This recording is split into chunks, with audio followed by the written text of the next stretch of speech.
Salut à tous, bienvenue sur la chaîne Techno 01net. Cette semaine, la chaîne Techno est à Monaco pour le salon MEDPI, mais l'actualité ne s'arrête pas. Et c'est Elle ne s'arrête aussi jamais. du côté de San Francisco que ça se passe, François. Et oui, avec la conférence développeurs de Google, conférence annuelle très attendue. Google présente ses nouveautés, elle s'appelle I.O. et on vous propose évidemment de revenir sur les grosses nouveautés et les grosses annonces de cette conférence. Avec notre correspondant sur place, Adrien Branco.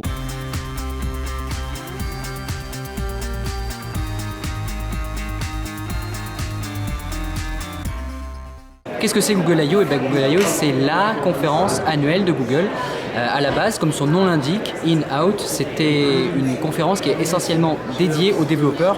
On a découvert par exemple l'an dernier la Nexus 7 ou le smartphone Nexus 4. Pas de grosse annonce matérielle comme cela fut le cas l'an dernier, mais la grosse annonce qui concernera votre quotidien, c'est le Google Music All Access. Qu'est-ce que c'est? Tout simplement, c'est une version Google de Spotify avec tout un tas de morceaux qu'on va pouvoir écouter à la demande. Il va donc s'appuyer sur l'architecture qui existe actuellement de Google Music, qu'on peut trouver dans le Google Store. Google Music, c'est aussi une application d'ailleurs, par laquelle on pouvait déjà à la fois acheter de la musique et écouter sa propre musique qu'on avait mise en ligne. Maintenant, Google vient clairement marcher sur les plates-bandes à la fois de Deezer, de Spotify aux États-Unis, de Pandora, et va permettre l'écoute illimitée en streaming pour $10 par mois.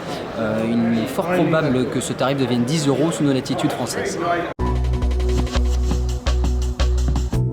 Au sein de cette I.O., Google a aussi fait une annonce vraiment basée sur la recherche. La recherche, il faut bien se souvenir quand même que c'est le cœur de métier de Google. C'est par la page d'accueil très épurée qu'on a tous découvert Google. Et Google a décidé de mettre un petit peu l'accélérateur sur ce qu'est la recherche vocale et a fait des démonstrations très convaincantes qui permettent d'interroger son téléphone. Et il nous fait remonter des informations qui sont à la fois pertinentes mais en rapport avec nos contacts, nos amis et tout ça. OK, Google. Show me things to do in Santa Cruz. Here are popular attractions in Santa Cruz. Par rapport à Siri, parce que c'est vraiment Siri, la technologie de reconnaissance vocale d'Apple qui est ciblée, on note quand même que c'est beaucoup plus rapide, que la connexion se fait quasiment en temps réel, la réponse est instantanée et elle va permettre par exemple aux malvoyants, aux aveugles ou aux gens tout simplement qui ont les mains occupées de pouvoir faire des recherches sur la station-service la plus proche, sur les restaurants qui est autour de nous, le tout sans utiliser ses mains. Alors le problème avec toutes ces annonces, c'est qu'il y en a certaines qui sont un peu plus des polissages, des finitions, et elles sont dures à matérialiser. L'une des plus complexes à se rendre compte comme ça, juste en vous parlant d'un mode interview, c'est la refonte de Google Maps. Qu'est-ce que Google a fait avec son Google Maps?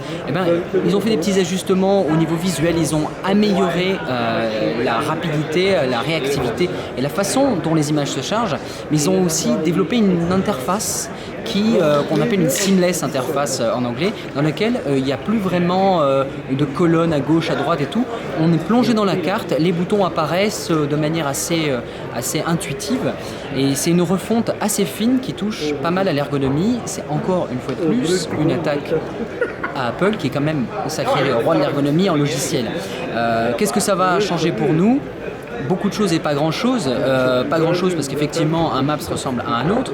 Mais ce que Google apporte de plus aussi, c'est le fait de pouvoir montrer l'intérieur des bâtiments. Alors bien sûr, ça va soulever pas mal de questions légales, notamment est-ce qu'on va devoir autoriser des gens de Google à venir? Est-ce que les gens vont poster leurs images?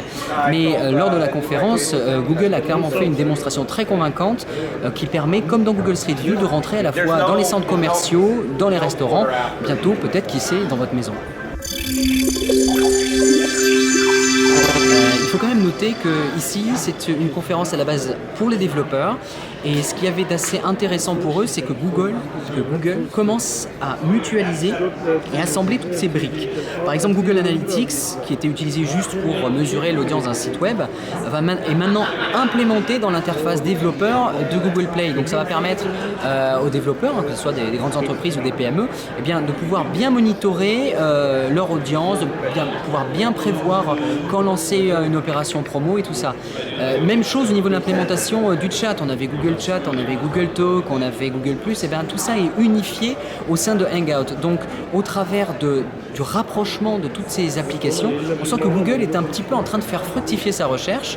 C'est-à-dire que pendant des années, ils ont développé plein d'outils et que maintenant, ils utilisent ces briques pour faire un espèce de système unifié, pour faire en fait l'univers Google.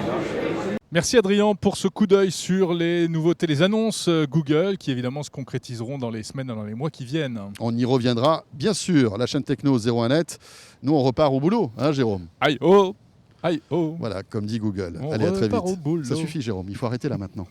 Salut à tous.